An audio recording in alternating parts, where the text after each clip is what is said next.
la déclaration liminaire de cette conférence de presse, étant entendu que nous en avons deux versions, une version papier qui vous sera distribuée et une version électronique qui, après la conférence également, si nous avons vos coordonnées mail, nous vous les distribuerons. Alliance Suqali Soppi, appel. Depuis 1974, date de sa création jusqu'à ce jour, le Parti démocratique sénégalais est au cœur des combats pour la démocratie et l'élargissement des espaces de liberté. Il en a payé le prix fort. Maître Abdoulaye Wade,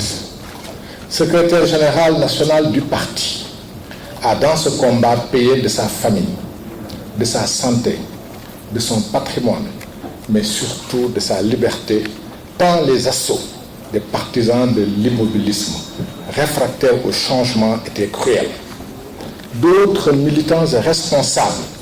continuent de subir le même sort. Mais constant dans son combat, notre parti n'a jamais renoncé à ses choix ou cédé à la tentation du découragement, faisant preuve d'audace, de détermination et d'endurance. Le secrétaire général national, le frère Maître Abdoulaye Wade, portant haut le flambeau du combat pour la liberté et cristallisant notre ferme volonté d'obtenir la confiance de notre peuple, est élu démocratiquement président de la République en 2000. La première alternance démocratique est ainsi réalisée. 12 ans après, notre parti a perdu le pouvoir pour une deuxième alternance démocratique. Aux yeux du monde entier, notre pays est en train de plein pied dans la catégorie des États de démocratie avancée. Contre toute attente, les nouveaux vainqueurs, décidant de réduire notre parti à sa plus simple expression, ont exercé une incroyable et inadmissible pression sur notre appareil, nos dirigeants et nos militants pour tenter de casser la nouvelle dynamique ainsi enclenchée et dont nul ne doutait de sa pertinence à nous assurer la reconquête du pouvoir. Malgré toutes les agressions, les arrestations et les emprisonnements de ses responsables et militants, le PDS, qui s'était choisi un candidat en la personne de Karim Wade, est resté porteur d'une ambition dans laquelle s'est retrouvée une large majorité de citoyens manifestement disposés et prêts à accompagner notre projet de reconquête du pouvoir.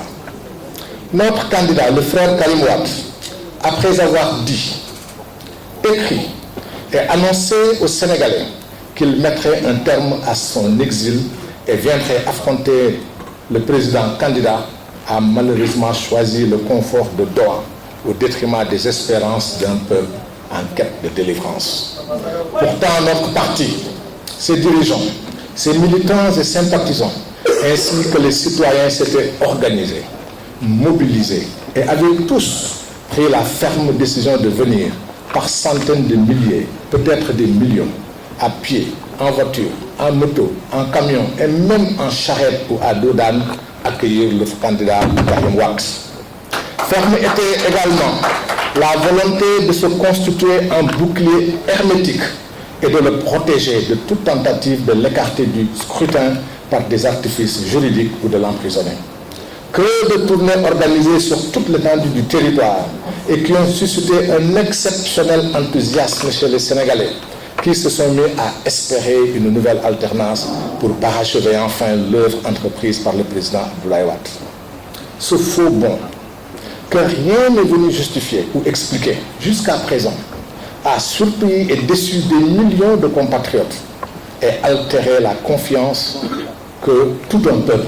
avait placée en notre parti et en notre candidat. Avec ce faux bond, suivi d'un mot d'ordre de boycott actif de l'élection présidentielle, en l'absence du candidat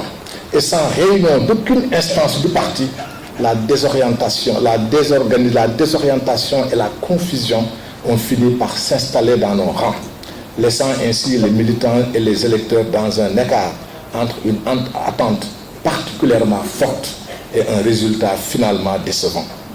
toutes choses qui ont brouillé les cartes et favorisé le candidat Macky Sall. La clairvoyance politique veut donc, après de telles péripéties, qu'on s'arrête un moment et qu'on laisse les instances du parti se réunir pour susciter le débat interne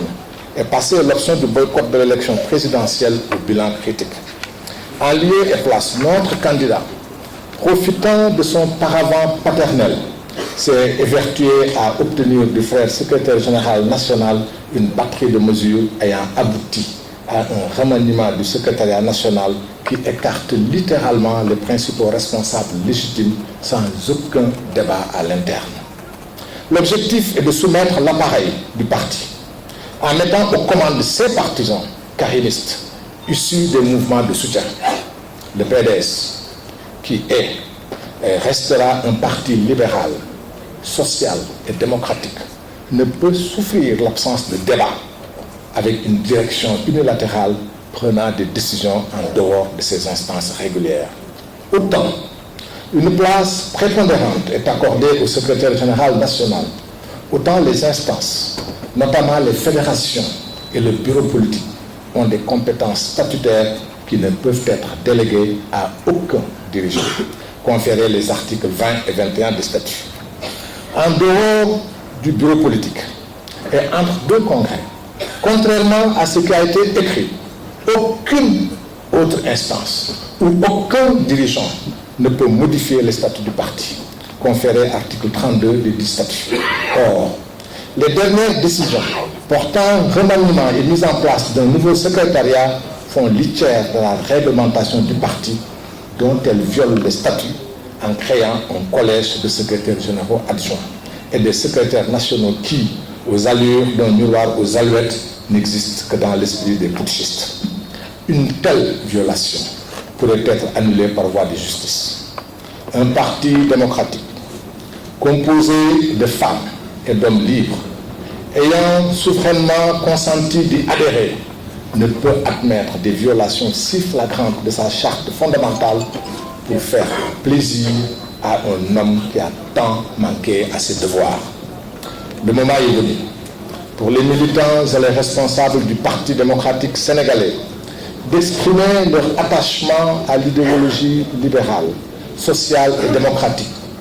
dans la perspective d'assurer l'indépendance et l'unité nationale, libérer les énergies et donner à notre peuple, à notre pays, la place que lui assigne le travail et le mérite de ses enfants. C'est aussi le moment de transformer notre grand parti, si poussif aujourd'hui, pour qu'il devienne ce qu'il n'aurait jamais cessé d'être,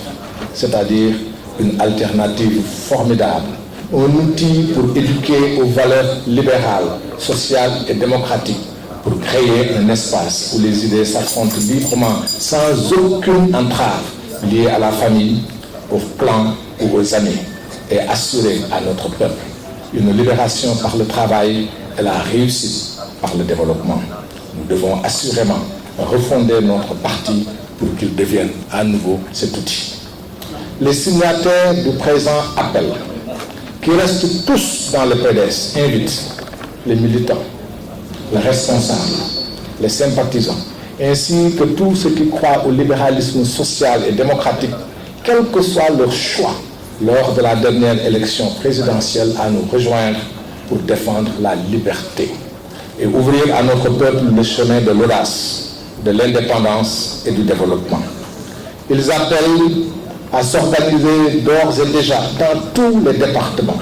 les communes, les quartiers et les villages, dans les fédérations, les sections et les secteurs et au niveau de la diaspora pour